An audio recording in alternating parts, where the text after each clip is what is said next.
We've got a great show for you today. Are safety aids really dangerous? Are crossovers boring? Should you remove buttons? Get ready to find out. It's time to go behind the showroom. How are we doing today, Matthew and Tyler? You know what? I'm not too bad. Just got off a long day of work. You know, I'm ready to go home and go to bed. Nice. Yeah, what he said. I was right next to him working today. It was also a long day. Oh, yeah. Glad to be here. Thank you for having us. Absolutely, this is our first episode, so I'll start with Tyler. Why don't you tell us just a quick recap of who you are, what you do, and all that fun stuff? All right, I'm Tyler Persaud. I'm a sales consultant here at Wheaton Kia and been here since April of last year. Enjoying it, loving it so far. And here's Matthew. Yeah, my name is Mathew Vonk. I actually started at the same time as him, around April of 2023. No, it's been a really fun journey so far, so I'm thrilled to kind of see where it takes. Awesome. This is the show where we talk about anything and everything automotive. An over-reliance on safety aids makes the average driver lazy and disengaged. Oh, we're starting off that strong. Oh, yeah. Okay. Like, I would say, like, it depends on the generation, I think. Because maybe a newer generation, they'd be kind of so used to those things being in their car that they may not pay attention as much as the older generation. Like, I'd say if you were born with using them in your car, they're going to be more reliant on them. Yeah. Like, older generations, they drove, 90s, 80s cars that they were basically like metal death boxes. So it's like you're not going to rely on any other safety equipment to get you down the road, while people who are particularly new to the car scene, 16, just turned, got their license, they're probably getting into something that has some sort of safety features in it. Like definitely like blind spot or something Yeah, like that. and like, you know what? I see a lot of people on the road that just do not check their blind spot. And it's like, it's bad because they're just like, oh, that mirror looks good. Yeah. And they go. I turn now. Good luck, Yeah, everybody else. exactly. 100%. So I mean, I definitely think it's good to have them in the cars for sure. I know for myself, like when I'm telling customers about the certain safety features in a specific car, I definitely say make sure not to rely on them. Like it is there for your second opinion, pretty much. Like especially if you're checking your blind spot, you should probably turn your neck a little bit. But I mean, if you forget to, the blind spot assist is there. So that's kind of how I feel about it. Yeah, like it's seniors and youth that are mainly the ones that are going to hone that. I think that like the middle generation is going to be like, all right, whatever. But it just depends on kind of how you drive, I guess. Like, I was a person, I started driving, it was a Volkswagen Beetle, and it had blind spot, but it didn't have any of that adaptive cruise control, smart cruise control, anything like that. Sorry, I remember when I was going for my road test and they had backup cameras. This is like when backup cameras were starting to be more standardized. What year was that standard? I think newer than that. Was it newer than that? I think it was newer than that. They're standardized? Yeah, you have to have them now. Yeah, oh yeah. 100%. Yeah. No option. By law. No, it wasn't standardized because I had a 2014 Kia Forte. Yeah, we hadn't agreed on the year. We're just like, we're like, okay. Like from that year on, it had I was to going to be, say, yeah. but that's crazy. I didn't even know they were standardized. Yeah. 2 out of my 3 cars were not backup cameras. And you know what? I toughed that out. Well, every car before that, you didn't have a backup camera? Wow. I didn't have one in my Forte and I didn't have one in my Mazda. So I just never was really used to them. And now I get into my new car and it has a 360 camera. Whoa. That's That's cool. Yeah, that's a big it's a big jump. jump. But like, and I'm like, all right, how close am I getting to this curb? And I just press the button and look. But like, the thing is that going back to the topic, the thing is that lane keep and lane follow. You know what? Some people are gonna be able to check out like hazards. They're gonna scan at everything. They know deer's on the road and all that. Other people are like, all right, lane follow. And then just get comfy. They don't want to scan the rest of the road. So it's not good for that. That's a great point, because I think to have that system turned on, absolutely, it's a good, like, I always say it's like you said, a second set of eyes, right? Yeah. But you should be using that now as an opportunity to be doing your extra scanning, not to, laser vision or Fair point. Oh, yeah. But do you really think majority of the people No. are gonna? Absolutely not, right? Absolutely not. Yeah, no, that's This brings up another good point, actually. So the screens in the cars are getting so much bigger, and some of them even support YouTube. So like YouTube or Netflix, like some of the aftermarket ones. See, you know what?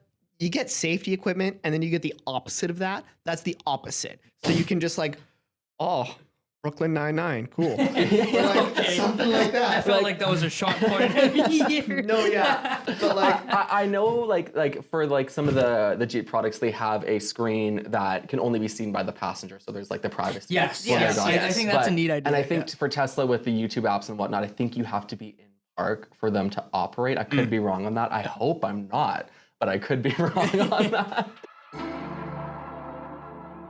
People are buying crossovers instead of sedans because crossovers are an incredibly useful and flexible form factor. All right, I kind of want to take a lead on this okay, one. go ahead. All right. I drive a sedan. I like my sedan. Why are you laughing? Why are you laughing? You're really laying it all out. Well, I am. I gotta put my Put it out on the facts table. Guys, I got a sedan. He I got a sedan. He loves to talk I about love what my he drives. sedan. I love the sedan world. But I'm gonna be honest, going camping last year with 2 other boys and hauling 3 sleeping bags and everything else that we needed for a 4-day camp trip was a pain in the A. Like, it was impossible to fit everything inside of my car. And like, I would consider my car to be pretty spacious. That'd be Especially alright, when, right? yeah, especially when nobody's in there, right? It seems like you got a lot of room. But I mean, crossovers do have a lot more space that sedans can't offer. And I think that's pretty cool. Especially nowadays with not a lot of car manufacturers making all-wheel drive cars. Most crossovers have all-wheel drive, right? So that's kind of my take on it. That's kind of where it lies, especially where we live, Saskatchewan. Yeah, I yeah. mean, anywhere in Canada, really, you're going to want all-wheel drive. Not all sedans come with that. And people like the functionality, knowing that they can carry more stuff, even though maybe they'll never use it. Mm-hmm. Like, I drive a hatchback. So the thing about a hatchback is the best of both worlds. So Matthew trying to sell that black Kia Sting around the lot, I see. Good always, stuff. always. It's the best of both worlds, though. You get an all-wheel drive system, you get a powerful engine, and you also get your nice little hatchback, but I can still lift it up. I have a lot of room in that thing. Yeah. When I put the seats down, I could fit like 7 bodies in there. All right, now I got a And bone to pick. It is perfect. Like, but see, the thing is, between the sedans and the crossovers, I feel like sedans get a bad rep now. Like, it's just nobody wants a sedan because they're kind of looked down on. Everybody wants the functionality of a crossover SUV, but they like the price of a sedan. Yeah. So that's, I think, why people go for them. Same with fuel efficiency. Well, And I'll add fuel efficiency, practicality, absolutely, but the driving feel. yeah. Like absolutely. I went from a Forte to a Seltos, and the one thing, like Seltos is a great handling vehicle, but there's something to be said about a sedan or a car. Where it's so low to the ground, you're so connected. Yeah, I'd say that's another additional big contributor. Yeah. To why sedans are still around. Another thing I'll say is, like I said this in the first one, it's a generational thing. Mhm. Again, the younger generation is going to go for maybe a smaller car, cheaper payments, all that. The older generation, they just want something easier to get in and out of. The taller Like, SUVs. Yeah, I something will a little say higher though, off the ground. there are a lot of members of our generation. I think us 3 are like kind of the outliers because we like our sedans. Yes. We like sedans. we like Yeah. our cars. But a lot of people I know, they're going for the Seltoses, the Sportages, because again, like, you know, hauling your friends around. If you're going on a camping trip, be able to put everyone's stuff in one vehicle. Yeah, exactly. maybe another topic later down the line, but that's where the K5 kind of was, you know, the best of both worlds. I know. Rest in peace, Kia K5 in Canada. But like it had that longer shape, so you were able to fit more things inside of it. Coke bottle shape. Yeah, and it was all-wheel drive in a sedan and had a 1.6 turbo. It was quick enough. It checked all the boxes, at least for me. Oh yeah, no, like it was a great sedan, but I mean, it just wasn't what people were looking for. They were all going for crossovers, like the Seltos. We're gonna touch on this a little bit later on, but it goes to show that was the perfect size segment. That the Forte still did really good, and then you jump over and the Stinger was still doing really good. It was just that middle segment that that didn't get a lot of attention. And the K5 is a loved car. It is. Like it is. It Oh absolutely yeah, is. like a few customers of mine, they love their K5 because it's the perfect size. It's all-wheel drive.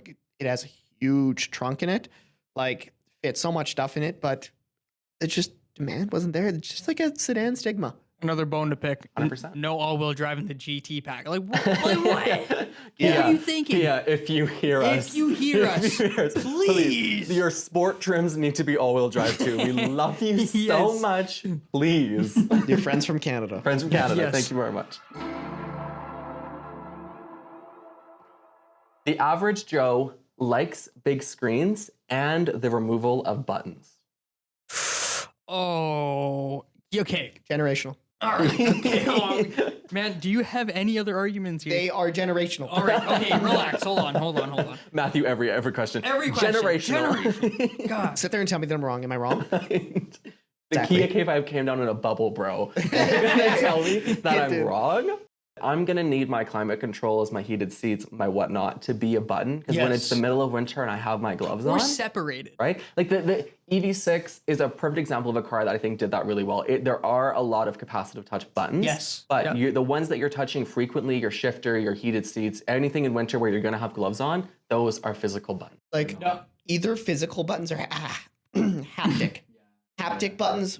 Capacitive Yeah. touch that just go, boop, don't really do it for Yeah, me. no. Give me that physical, feedback. I think you're right. The EV6 did do it really good. I did test this out last winter as well. I had some like knitted gloves on, and I was able to touch the button. So if you do wear knitted gloves, then I mean you're chilling. You're golden. But I do like having that little screen to display my temperature. I think that's a neat way and a neat future way to do it. Yeah, and honestly, it's two in one. Right? yes, and Absolutely. I hate vehicles that have the big screen, but you can't. Like you have to go search for the climate screen and then You know put who's the worst for that? What? Stellantis products. True. Yes. Yeah. Jeeps, you literally have to click 3 buttons Yeah. before you can turn on your The heated new seat. Subarus, the new WRXs are horrible for it. And And that's why they need to be easy access. Yeah. Like buttons are such a good idea for that because I don't want them hidden in a screen where I have to No, go through yeah. like a million Especially menus. something like a heated or cooled seat, Yeah. which by the way, just gonna point this out, Kia does incredibly. Every single vehicle, I'm pretty sure, has that physical button. It's right by your shifter. Yes, yeah. There's a heated or cooled if you Or have the even, cooled. Especially- even better, or it's like the Sorrentos, the Tellurides, they have the little switch. Yeah. Yes, yes. Switches. Which feels great, by the way. Exactly. especially because we live in a place that is 6 months of winter. Those are the buttons you're going to be pressing more often than anything. Exactly. So, But I mean, I love my physical buttons. Like something about the feedback and it's it's always gonna work rather than your screen. You're just like So they do say that a big reason why these companies are going away from the buttons is because it's less expensive to do a capacitive touch button than it is a physical button.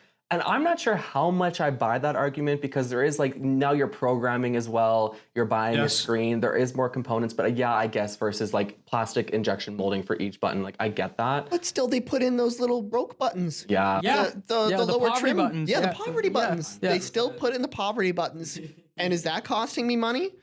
All right. Okay. Wait, no, I got the RS6 Avant has 2 screens. You know that, right? Yes. And it has one for your like climate controls. And it is like a little iPad that is like this thin and Okay. on the bottom. I could probably do that. I could make that work. I could maybe make an RS6 I mean, I Avant guess if you're work. paying $200,000 for a car, you kind of have to suck it up at that point. Okay, I feel like we're all pretty adamant on the buttons being physical, but Yeah, big yeah. screens, gentlemen. Do you want like how do you feel about like the tablet style where it's just kind of on the dash I'm versus not gonna lie. integrated? I like it looking like a little integrated. Like the wraparound screens. Like I like actual analog, like a tachometer and speedometer. Nice to have the little number that tells you how fast you're going, but you can never go wrong with an analog one because, I mean, it tells me how fast my car is supposed to go. Where it's all out. I paid for the whole speedometer. I'm going to use it. Absolutely. But no, it's just nice to kind of have that like physical touch to this rather than everything be electric. See, I get a lot of people that are, when I talk to them, they're like, well, this looks a lot fancier. There's a lot more buttons and screens that I'm used to. And I'm like, well, if you're going to buy a car today and you expect this car to last you 10 years, are you really going to want it to feel as outdated in 10 years?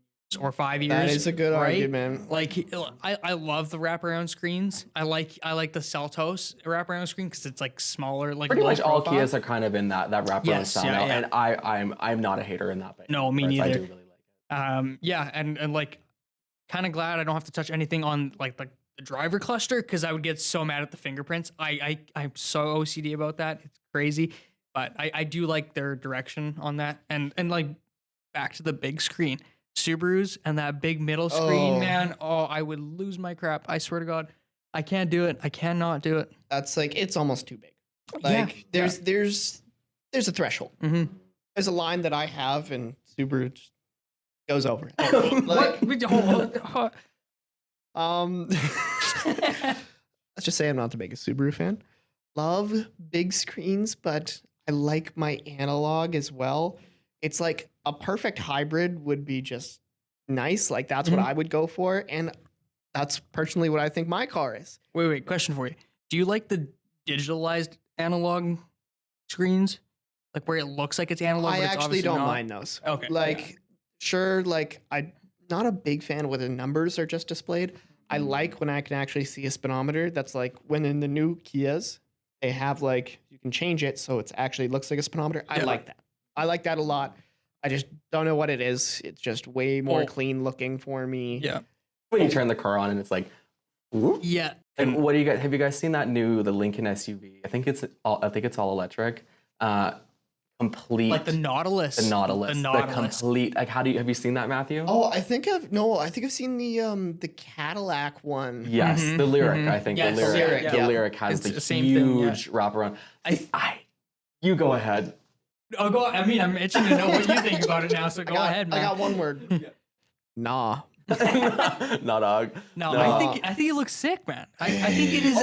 I cannot deny the aesthetics of it. Like you see Absolutely. the pictures, you see the videos. It does look absolutely gorgeous. Practicality, But though. see, the thing is, don't you gotta know. weigh in the Yeah. cost benefit principle. Cost benefit, and what are you really getting by getting 50 inches of screen Right, in your yeah. car? Right? What more do you need displayed in front You're of you? getting clout.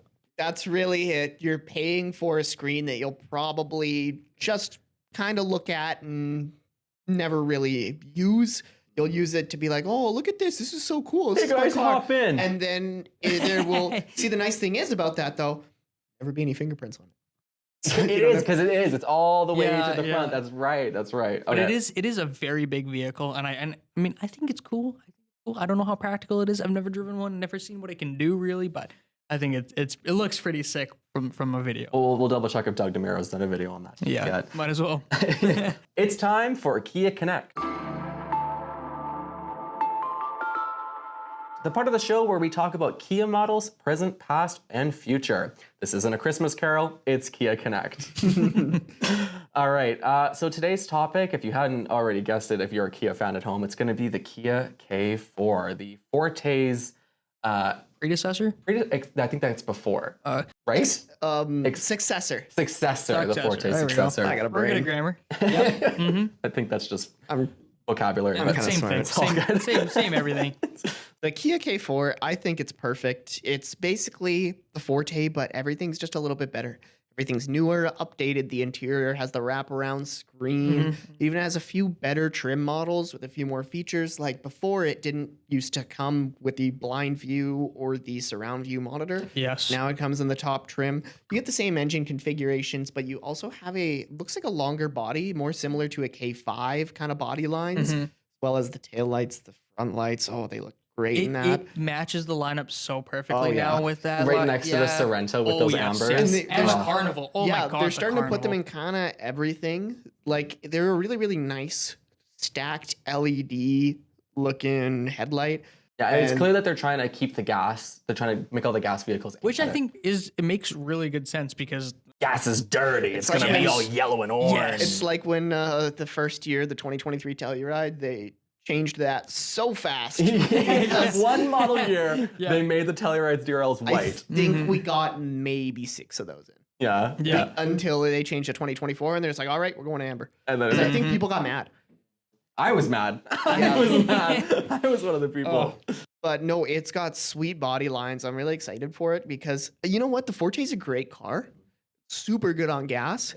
But you know what? It is due for a refresh. Like, I could see the K4 coming in pretty competitively, actually, just because people are looking for something newer, like a nicer looking sedan. You know what? There's a few on the market, but nothing that really stands out like the K4 does, in my opinion. Like, you got your main competitors, like you got Civic, The you got Corolla. the Corolla. But then would you throw the 3 in there? Yeah, I'd throw the Mazda 3 in there. And I think like Kia does a really good job at making their cars stand out. Like I'm gonna throw a little shade here, but like, come on, Toyota. Like the Corolla has looked the same for the past 25 years. Really, from the 2000, what was it, like 2008 to 2023 4Runner, you kept the same exact interior. I guess the one thing they changed was Apple CarPlay and Android Auto. Preach, brother, preach. You're like, it's modern now. Don't worry about it, guys. Yeah. Just the leave only it. thing they changed. And they bump the MSRP up every single year for that. That's crazy. Because people were buying them. Toyota And- Lexus is the premium, the example of maybe an okay exterior, most of the time outdated, and a guaranteed outdated interior. Absolutely. Even their Guaranteed. backup cameras. And like I get customers that want to go back to that basic styling of vehicle. But then again, when you're getting out of your other 10-year-old Corolla because it's now outdated and looks outdated and doesn't feel the same. Whereas Kias, you really don't get that factor. Like, I think it's just what people are comfortable with. People know this. People are comfortable. They're just, no, people don't like change. It's a thing. It's true. And if they just keep the same model, they'll be like, all right, people keep buying it. Yeah. But I think that's about to change. If it ain't broke, don't fix it. But the closing window when you need to fix it is so small. That Yeah. you better be ready. Yeah. Ready. I when think that they're time does come. writing out that reliability thing too hard now. And like people waiting for 2 years for a vehicle, that's insane. Do you think that's why they're so terrified to upgrade it in any meaningful way? Because they're like, well, if we change anything, we add too much tech, we're going to lose that Yes. reliability. Look at the And Supra. they're going to with lose the that BMW. customer base thinking that, oh my God, Toyota's changed. Like, but- why would you? What P58 in the Supra? That We'd all love to love Toyota products, but it just it's Yeah. just, if Doesn't- you I work did in love the, if Toyota you're in the once car upon world, a it's time. just, Mhm. but no, like, see, the thing is that our cars are typically always changing. And that's the nice thing. The Forte got a refresh in 2022, which Yeah. was a great example of of an old model getting a new face. Yep. And then like 2 years later, they're like, completely new I model. don't know what happened to Kia in 2020, man, but like It was ever Someone- ever someone since hurt 2016. Kia's feelings somebody hurt really Kia. bad. Yeah. And Kia- then- yeah, Ever like- since 2016, Kia has been just putting out quality products. Yes, especially for like the 2016 SXL Kia Sorento. That it's not 10 years old yet, but it's getting up there, and that thing was so bomb. And it Like, still has so a better bomb. surround view monitor than Yeah. modern day Toyotas. Yes, still had a V6 and had a little bit more power than the newer Sorrentos. Don't get me wrong, I like the newer Sorrentos. But sedan market, it's not as kind of in demand, but there's people who just want cheap new cars because they want something that's reliable with warranty and stylish. And I think that's what's going to draw in the most of the K4 crowd for the is K4. definitely going to find that niche. That's for sure. Yes, yeah. Oh, how does everybody feel about that green interior? Oh, interesting. Like the kind of minty. Like the minty sage Yeah, green. yeah, I yeah. love it. I man. honestly, I love it. you might say, "Ooh, that sounds terrible." Check it out Oh, in person. I'll put a photo up right now. Check it out in person. Yeah. In Yeah. person, it looks totally different. It's like a grayish, but in the right light, you can tell it's a little Like green. what is it? The Sportage that has the sage green interior. Sportage and Telluride. We had a Sportage come in jungle green sage interior. Yes. Oh yes. my god! I think my favorite was the black with the green. black with the sage interior. That looked pretty nice. The Sorento plug-in hybrid that we have with the Oh, the blue, light blue. Yeah. Oh. It looks really good. It's the moment you've all been waiting for and that you didn't know was going to happen because this is the first episode. This is After Dark, the spiciest topics you've ever heard, and you can take that to the bank. After dark means we can swear, right? Crap. Got him. 90% of people on the road don't know or care what a CVT is. Continuous variable transmission. Thanks, Tyler. Mm-hmm. You're welcome, Mother Tyler. They are interesting how they work. Mm. Like, yeah, so basically they're really good for like racing because they always stay within the power band. Oh, okay. So that's one nice thing about it. They also can simulate gears. Like most of them are one speed. That's the one thing. Someone commented underneath. They said, yeah, they may not know what a CVT is, but they know they don't like the sound, right? A lot of customers didn't respond well. So a lot of companies started adding that, the fake gear shift. Yeah. No, like, so I don't know if you guys know how a CVT works, but there's like 2 chains. Sorry, there's a few Belts, chains. Chains, bands, belts, whatever, whatever yeah. it is. And right, so as the car speeds up, farther and farther apart. Basically how a CVT. Yes. Now, he did mention that it was good for racing. I'm going to tell you why it is, why people choose DCTs or manual transmissions over racing. The biggest one being turbochargers and superchargers. They build boost in gears at certain times, and then they have to release that pressure into the engine or exterior, vice versa. That's where manual transmissions, you have to shift to send the boost to the next gear or yada yada, things and stuff. Yeah, I guess so. The nice thing is that you're always within that power band, so you're making maximum boost at the time you want it. But I mean, you rarely see them in race cars. Yeah. Like, I don't think they're strong enough transmissions. No. So when you guys are like with a customer, for example, and you show them like, we call them IVTs. Yes. Yeah. Because it's a chain system. Do you notice any huge difference if you showed them like a Forte with the IVT versus like the 1.6 liter turbocharged? Yeah, or the DCT? I think you notice that shit, like especially in the Forte with like GT, you notice the shift because it is actually shifting. And it's a right? DCT, so you're like, And it is a DCT, so Yeah, it's a harsher shift. I always prefer regular speed. Like, you don't see any like Throwing shade. blue stickers, get out of here.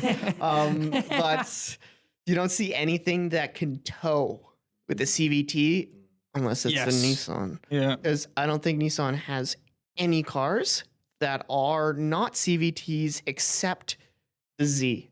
Yes. Apparently they fixed the CVT transmission, but I don't think they I actually don't fixed believe it. that. how many I don't times have we think heard that from Nissan? Oh, Guys, trust us. We promise. This time we yeah, got to no, figure it out. we got it. Nope, Yeah. trust. Yeah, buy it still. That's Yeah. the one thing. Kia came into the CVT world like a completely new face, renamed it IVT, and then killed the game. Yes. Oh, yeah. Like the chain system is one of the most reliable on the market. All of them are. Just do your maintenance, man. Like, this reminds me of Yeah. that one guy on TikTok or Instagram or something where he goes around and pointing at cars and he goes, very good. Or, Yeah. and every time he sees a Nissan with a blue sticker, he goes, because he literally points it out and says blue sticker. Yeah. The CVTs there, that's what gave CVTs a bad rap, is Nissan. Yeah. Because they introduced them and they were horrible at producing them. So like now everybody has a stigma around CVTs when it's like other people can make them and make them better, more functional, more reliable. Yeah. Actually work. Exactly. And not I may throw a little shade here at another car brand that is sister company to us. So the Santa Fe, the new Santa Fe, that looks like a Land Rover. It's not a Land Rover, but it has the reliability of a Land Rover. I'll tell you that much. and it has the aerodynamics of a lobster. Of a lobster, a literal brick on the road. No, I have seen. May not be a credible source, but I have seen a few TikToks of one being a car reviewer, and he bought a Ford and a Santa Fe, and he didn't talk about it for 3 months because guess what? His transmission blew, and he had to wait over 3 weeks for it to get, for the part to come in, even to get fixed under warranty. And I thought that was insane because they did a whole refresh with that vehicle. And it was really well received. I mean, again, like we have a couple boxy vehicles like the Telluride, but I'd even say the K4 could be now considered a boxier vehicle. But Kia's great at like giving you that impression, that aggressive impression. Yes. But still being aerodynamic. But at that the thing same is like time. so boxy, I'd get a paper cut. Oh, Like it is bad. Opinions on the taillights. Horrible. Low. What do you want? What did you think was going to happen when you asked that question? Horrible. We have established at least our opinions in this entire room filming this podcast. We do not. It was like someone was in the CAD software designing that vehicle and they just let their mouse slip and they're like, it's fine. Yeah. No, You it's know fine. how like you put like the reflectors on a bike? It's like putting them on the training wheels. Like that's how low down they are, and it just looks so goofy. I will give them one thing: the little handles in the back doors. That's pretty are cool. Kind of It is neat, kinda cool, especially yeah. it's hidden and yeah. Aesthetically, I am a pretty big fan of it, but yeah, from what I've heard from customers, The front isn't bad. You get like the cool little H. yeah. But the H is back- everywhere. If I H get is people everywhere. I get people walking in the store telling me they would take that over Sorrento, I'm kicking you out of the store. I swear to God. Well, just the Sorrento had such a great landing. Oh. Like, Yes. it came. It looks saw, like an SUV. It killed the game. Yeah. Like absolutely. And then this recent refresh with the Emerald Deer, I was like, Oh yeah, yes. no, it's perfect. And I like the 2025 year. They also added the blacked out logos on the X Yes. line, X Limited, X Pro. thank you, Kia. Sorry to looks people that so bought good. 2024s and 2023s. I apologize. But, They'll probably plasti dip them for free. I mean, holler at me, bro. But no, yeah, I just love the way it looks. It makes everything look like a little bit cleaner, a little bit fresher, especially if you get it in all black. Like Oh, we we have one just got sitting in the that. showroom, and man, does it All look black sweet. or white. Like, have Or you white. seen that Oh, white yeah, the white. Sportage with the black Kia Yes. logo? Not gonna lie, I've been on Ah. like the Build a Kia like website, and I've been looking at the jungle green Sportage With the blacked out. Mhm. blacked out logos because they're doing that for 2025 too. I don't think the Seltos is. Delta's not going all black?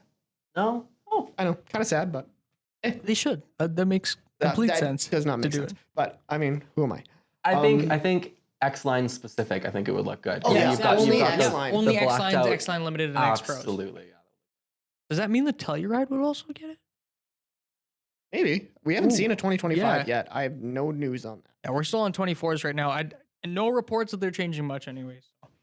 because I did just get a refresh in They did, 23. Actually, all our cars are pretty refreshed. I think it's Mhm. pretty hard to pick I one think the out. oldest one is the EV6 Which is getting a refresh next 2022, year. which is getting a refresh Yeah. in Just 2020, now. Mhm. Yeah. 2025. Yeah. Would it be the Soul? No. Yes.